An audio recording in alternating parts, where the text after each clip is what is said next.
What's up, everybody? J Heat Sports Media coming at y'all again with that fire as always, spitting the hot topics and getting the sports conversation started.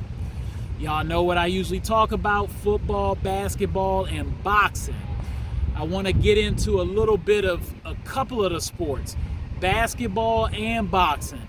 The world of sports been kind of crazy this week. Let's talk about it. So, as I said, in the world of sports, a lot's been going on lately, especially in the world of basketball. Now, the hot topic that's in everybody's timeline on all the major sports channels is Ime Udoka, his situation that he got into with the Boston Celtics. Now, whether it was consensual or not, that's two different things we're dealing with there, but it's definitely a major story. Fact of the matter is, it is true they have a policy from what's been reported with the Boston Celtics of not having relationships with people within the organization. So that's the policy. As an employee, you gotta know that. So that being said, some sort of punishment coming down for Udoka would be warranted rather. And he can't really say too much about that. The problem I mainly had was the way they put it out there, and it kind of put this guy's business and this lady's business all out there. If it was indeed consensual, they could have kept it a little more in-house and quiet and just did what they needed to do as far as disciplinary action. Now they come out saying it was not consensual, so we go into a whole nother category, a whole nother situation. A bigger problem for Udoka. More than likely, from reports, there's been no guarantees that the 1-year suspension they've already levied is where it'll end. There's a chance he doesn't get his job back, and if it was unconsensual, as they're saying, then he probably will not get his job back, and that would make sense. It's so much behind the scenes that we'll never know, because it's really between him and that lady and all the other parties involved. And that's all I'm really going to say about this, because in my opinion, it's taken way too much time from the bigger picture, which was just before this situation occurred.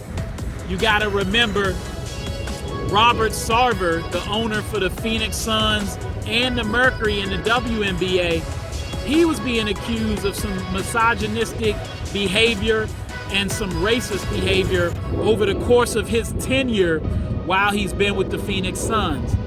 And there's been multiple people putting on pressure for him to get more than the 1-year suspension he got, which was the same suspension basically Udoka got, a 1-year suspension at first. Sarver for things having to do with racism, things having to do with misogynistic behavior. This guy only got 1 year. Not consistent with the way they treated the old Clippers owner. So pressure came down from sponsors of the Phoenix Suns, as well as pressure from Chris Paul, LeBron James, Draymond Green, and other hosts and people in the media saying that this guy should resign. In addition to one of the minority owners that has a stake in this as well, of the Phoenix Suns, and now reluctantly Sarver has resigned. That should be bigger news, in my opinion, than the Udoka stuff. And the fact that he resigned, I'm hoping personally that some female representation and ethnic representation, black hopefully, but Spanish, Asian, whatever, gets a stake in the Phoenix Suns. Now, we don't need to feel sorry for Sarver at all. This guy's about to make billions of dollars on this sale. He's going to be all right, regardless of what he says.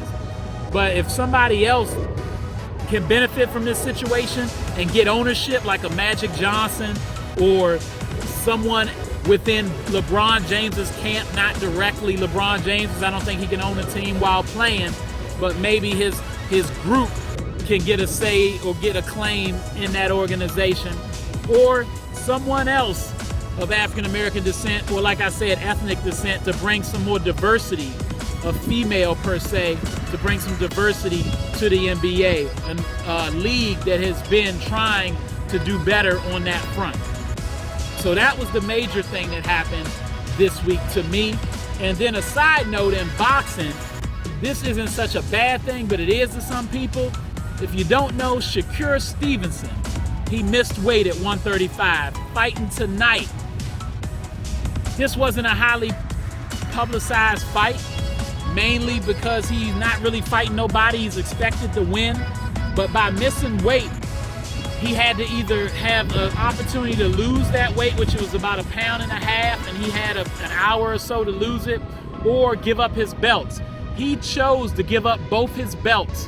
They're going to fight anyway. If he wins, the guy he's fighting against gets a chance to still fight again for those belts against somebody else that's set up through the sanctioning bodies of the 2 belts Shakur owned. If he beats Shakur, he just outright gets the belts. But who doesn't get the belts is Shakur, and he's okay with that. He says he worked way too hard to stay at that weight, and he just can't physically do it anymore. So now he's going to move up to 135, and that's what I'm excited about. Vasily Lomachenko, Devin Haney, Gervonta Davis, Ryan Garcia, Shakur Stevenson, that has instantly become the best weight class in boxing, in my opinion, and that's including 147. It's got Earl and Tank there. Earl and Crawford there, and Jerron Boots Ennis and Ortiz. Still, 135 is it. I can't wait to see these fights get made. And Shakur has an easy track because Haney and Lomachenko are both under top rank. So let's see what happens at 135 with Shakur moving up. And it is sad he's got to get stripped of his belts, but I'm looking at the positive here. Holla at you.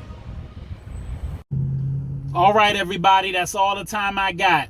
Y'all know what it is. You know what you're looking for. J Heat Sports Media. Remember to like, subscribe, or hit the bell. Get in the comments. Spread the word. Let's get these subscribers up. I'm on YouTube, Instagram as well. At the Vault JMU414 on Twitter. And of course, what's up, TikTok? I'll holler at y'all next time.